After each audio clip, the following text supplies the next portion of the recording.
है ना? ये धुआं युद्ध में मृत हुए सैनिकों की चिताओं का।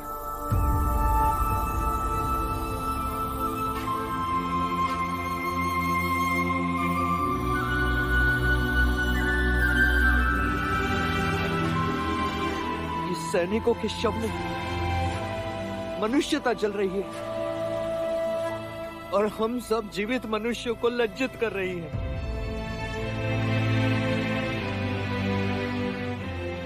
युद्ध के नाम पर हम मनुष्य कब तक अपने चेहरों पर यूं काले मलते रहेंगे? कब तक?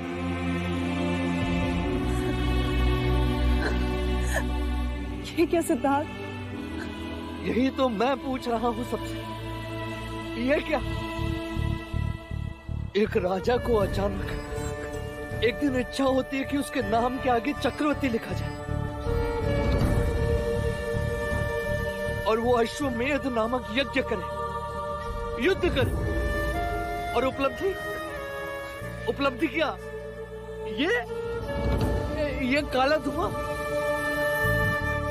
यहां भी और वहां भी। ये छोटा ना करो सिद्धार्थ, तुमने तो युद्ध रोका है। आपने वो सब कुछ किया जो आप कर सकते थे युवराज। कदाचित इस समय तो उठी हुई तलवारें रुक गई चलना, पर मानसिकता का क्या? मन की शत्रुता का क्या? यूं सबकी पीड़ा अपनी आंखों में लेकर चलोगे, एक दिन अपने ही आंसू में डूब जाओगे। और तैर कर मैं करूंगा भी क्या? आंखों के आगे तो केवल धुआं, केवल काला धुआं और कुछ नहीं।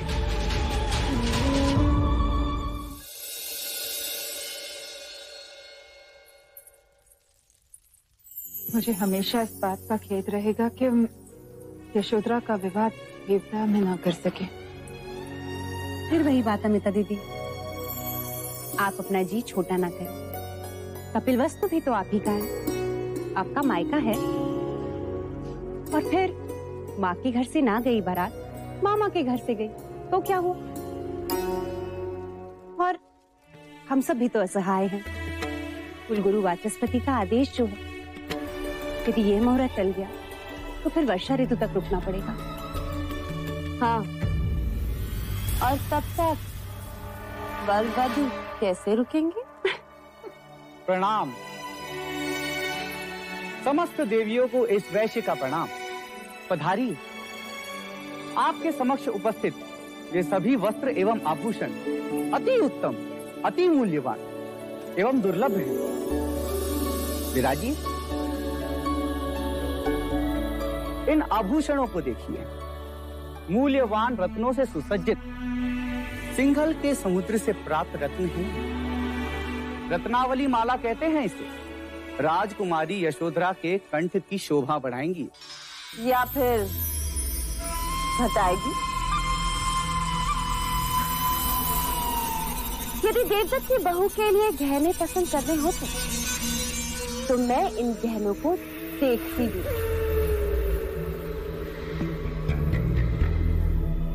अच्छा, एक काम करते हैं, पहले वस्त्र देख लेते हैं, फिर उसके अनुसार गहने देख लेंगे। क्यों मंगला? मंगला, तुम मुझसे छोटी हो। अब पहले देवदत्त की बहू के लिए तुम कैसे वस्त्र पसंद करोगी वो दिखाओ। पसंद आएगा तो यशोधरा के लिए भी ले लेंगे। क्यों? जैसी आपकी इच्छा अमिता दीदी।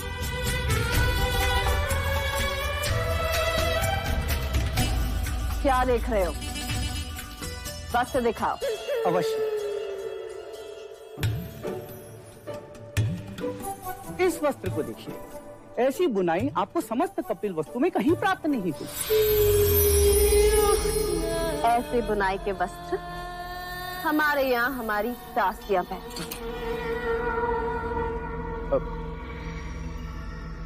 क्षमा करें। इस वस्त्र को देखिए, इसके रंगों को देखिए। रंग ऐसे कि आंखें चकित हो जाए और स्पर्श तो ऐसा कि छूने का मन करे और इसे धारण करने के पश्चात सबकी दृष्टि केवल आप पर। यदि दृष्टि पड़ेगी तो लगेगी ना? कैसे भी मैं नहीं चाहती कि यशोदा को किसी की अशुभ दृष्टि लगे।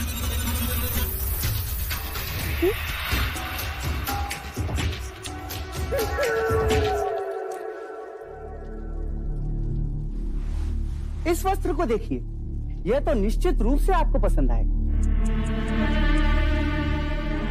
आपकी पसंद बड़ी हल्की है।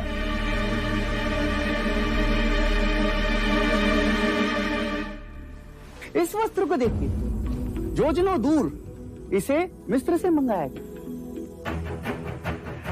अच्छा, जरा देखें तो सही।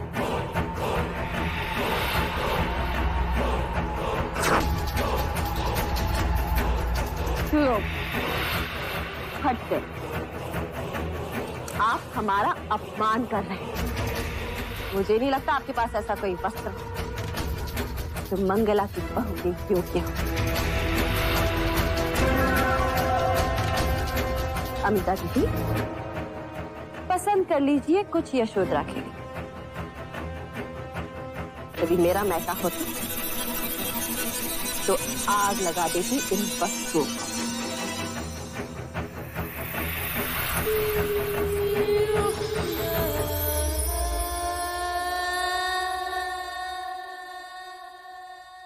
विवाह के दिन ये कोई पखेड़ा ना खड़ा करे तो अच्छा होगा प्रजापति।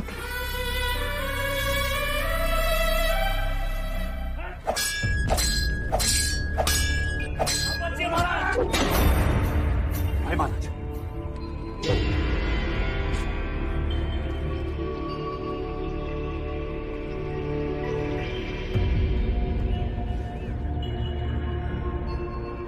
क्या बात है भाई महाराज? आज पहली बार देख रहा हूं कि आपकी तलवार में न वो शक्ति है और ना ही वो लय।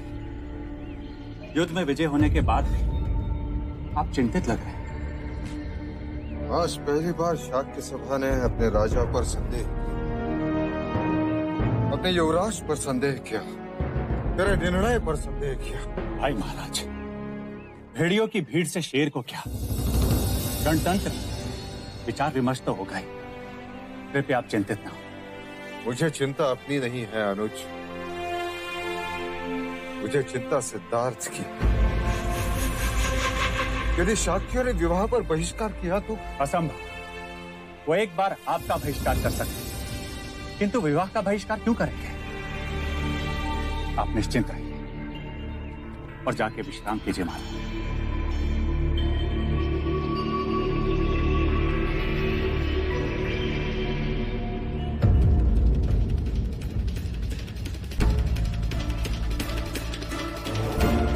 बधाई हो पुत्र, तुम्हारी व्यूह रचना भी सिद्धार्थ से कम नहीं। जहां आंखों में युद्ध की प्रसन्नता होनी चाहिए थी, वहां महाराज के माथे पर बल पड़ गए।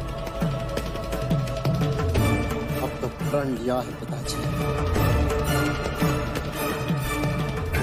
मैं तो चैन की सांस लूंगा और नहीं चैन की सांस लेने दूंगा। चेहरे पे तो लगाओ।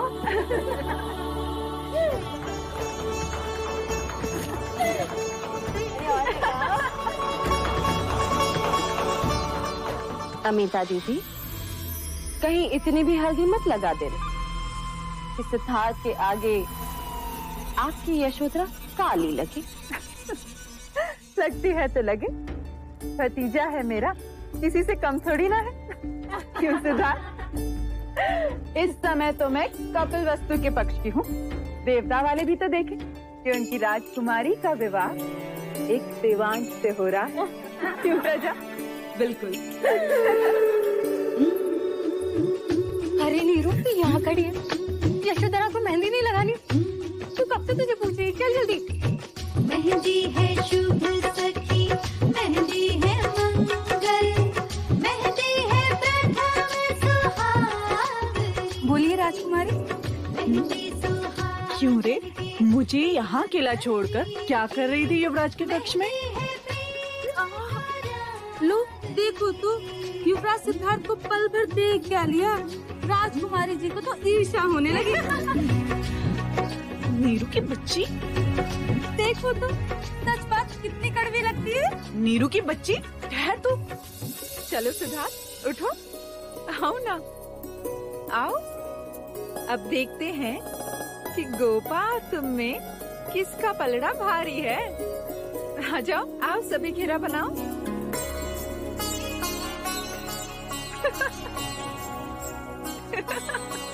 ये क्या कर रहे हैं आप लोग? हुआ? वर राजा, ये है संसार का घेरा जिसे तुम्हें तोड़ना है। यदि तुम इस घेरे को तोड़कर निकल गए तो तुम जीत गए। फिर गृहस्थ जीवन में गोपा की नहीं, तुम्हारी चलेगी। तुम कहो मैं कहूँ, मैं कहूँ तुम कहो, मानेगा कौन किसकी बात? राजा जी घेरा तोड़ के दिखा दो, राजा जी घेरा तोड़ के दिखा दो, तो मानेगी रानी तेरी बात। तुम कहो मैं कहूँ, मैं कहूँ तुम कहो, मानेगा कौन किसकी बात? राजा जी घेरा तोड़ के दिखा दो, मानेगी रानी तेरी बात। तुम कहो मैं कहूँ, मैं कहूँ तुम कहो, मानेगा कौन किसकी बात? राजा जी घेरा तोड़ के दिखा दो, राजा जी घेरा तोड़ के दिखा दो, तो मानेगी रानी।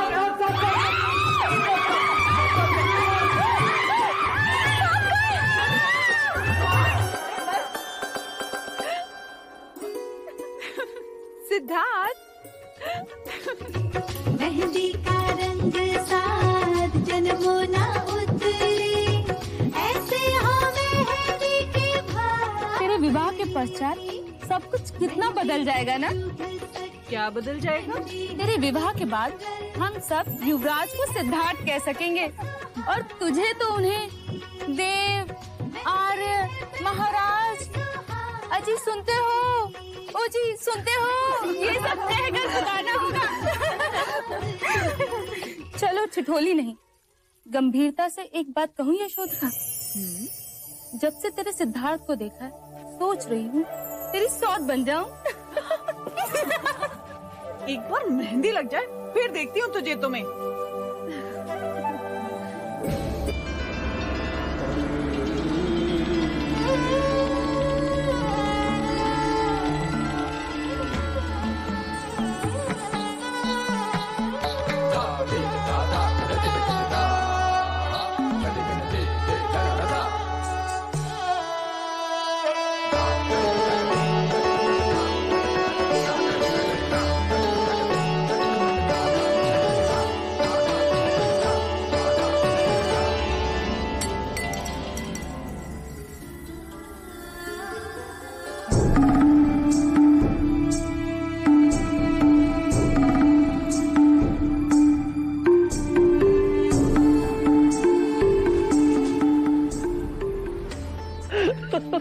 हमारी गणिकाओं के नृत्य देखकर सारे राजा मदमस्त हो रहे हैं।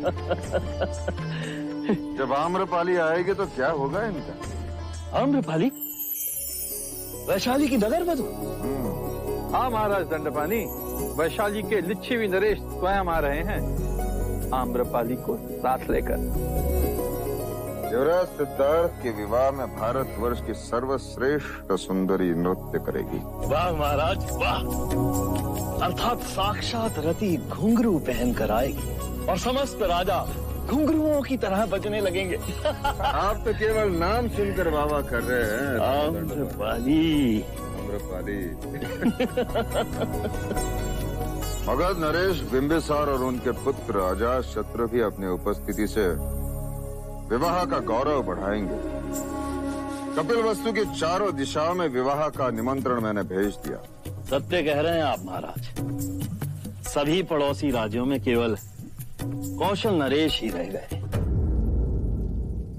शत्रु को शुभ अवसर पर आमंत्रित नहीं करते महाराज दंडपानी। राजा अमितोदन, संधि की है उन्होंने आपसे। उन्हें आमंत्रण देने का अर्थ चाख्य राजाओं को अप्रसन्न करना और मतदान के दिन संघ सभा में एक और प्रश्न खड़ा करना। मैंने कौशल नरेश को भी निमंत्रण भेज दिया है राजा दंडपाल। महाराज सुनो,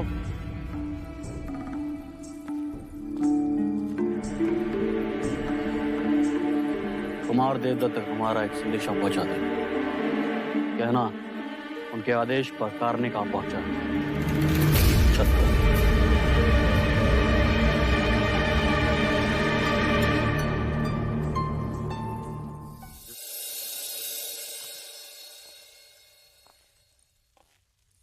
कार्निक,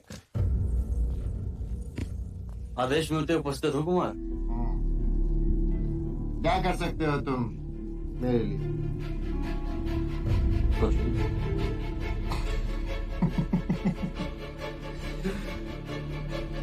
और धन के लिए? धन के लिए तो मैं अपने प्राण भी दे सकता हूँ कुमार। तो जुटा लो जीवन भर का धन एक ही रात में। परंतु आदेश क्या है कुमार?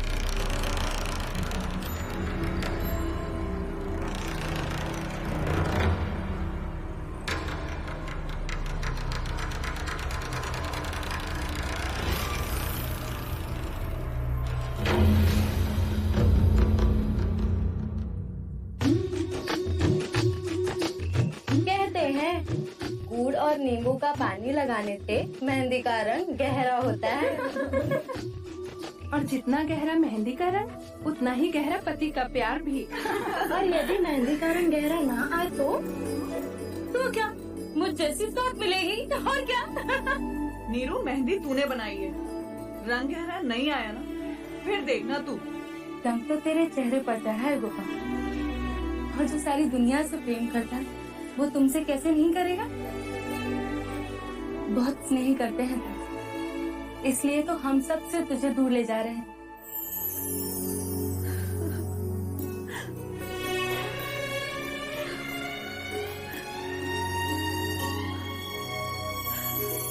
तुम सबके बिना कैसे रह पाऊंगी मैं? अभी नहीं रोते गोपा, लोग तो विवाह के बाद रोते हैं। यदि विवाह से इतना दुख हो रहा है तो मैं विवाह कर लेती हूँ सिद्धार्थ से। नीरू की बच्ची है, तुझे तो मैं बताती हूँ, बिगड़ने दे मेहंदी। राजकुमारी, आपके लिए एक संदेश है। किसका संदेश? युवराज का। युवराज ने आपको तालाब के पास मिलने के लिए बुलाया है। इस समय?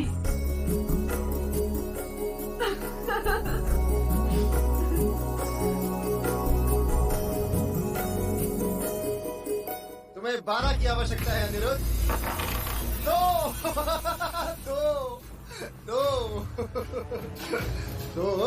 सिद्धार्थ, आप मुझे बचाइए ना, ज्येष्ठ आज जीतते ही जा रहे हैं। नहीं अनिरुद्ध, तुम खेलो, मैं कहीं। अब आ भी जाओ। वैसे भी कल से तुम्हारी सारी रातें यशोधरा के साथ ही बीतेंगी। मैं कब से हार रहा हूँ सिद्धार्थ, आप चलिए, आप मुझे जिताइए। आज मैं ही जीतूंगा अनिरुद्ध। जैस चौसर खेलने में निपुण है अनिरुद्ध। मुझे पता है, परंतु आप भाग्यशाली हो और आप ही जीतोगे।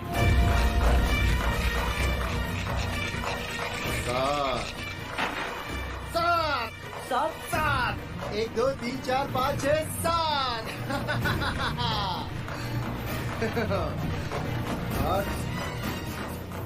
आज तो तुम्हारा भाग्य भी तुम्हारा साथ नहीं देगा। तुम मुझे नहीं हरा सकते। सिद्धार्थ, 10, केवल 10 चाहिए। भाग्य के पास से पलटते देर नहीं लगती ज्येष्ठ। 10 1 2 3 4 5 6 7 8 9 10। दो ज्येष्ठ हो गई बराबरी।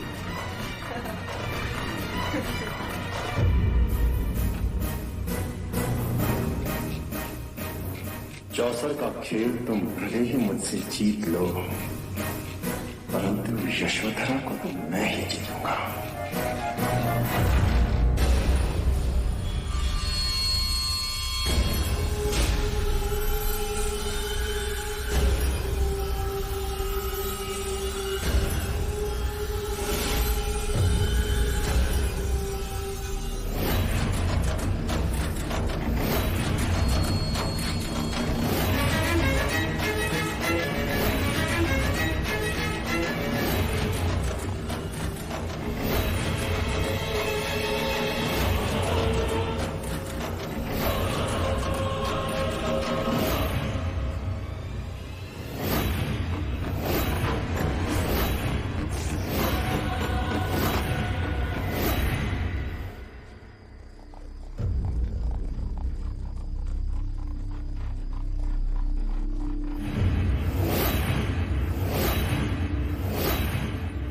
राजकुमारी को देखा है?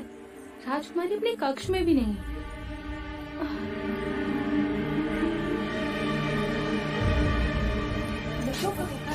पता नहीं कहीं दिख नहीं रही।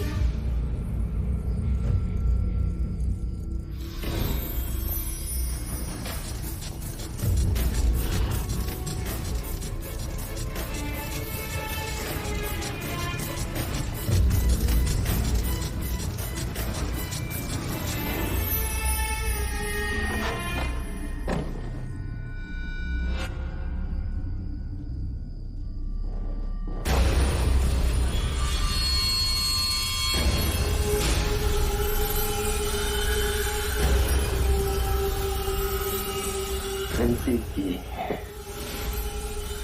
बहुत समझाया, बहुत समझाया, प्रेम भी किया,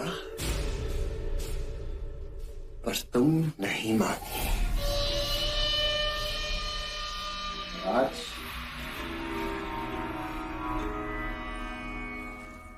आज तुम्हारे विवाह के दिन तुम यहाँ आओ मेरे पास।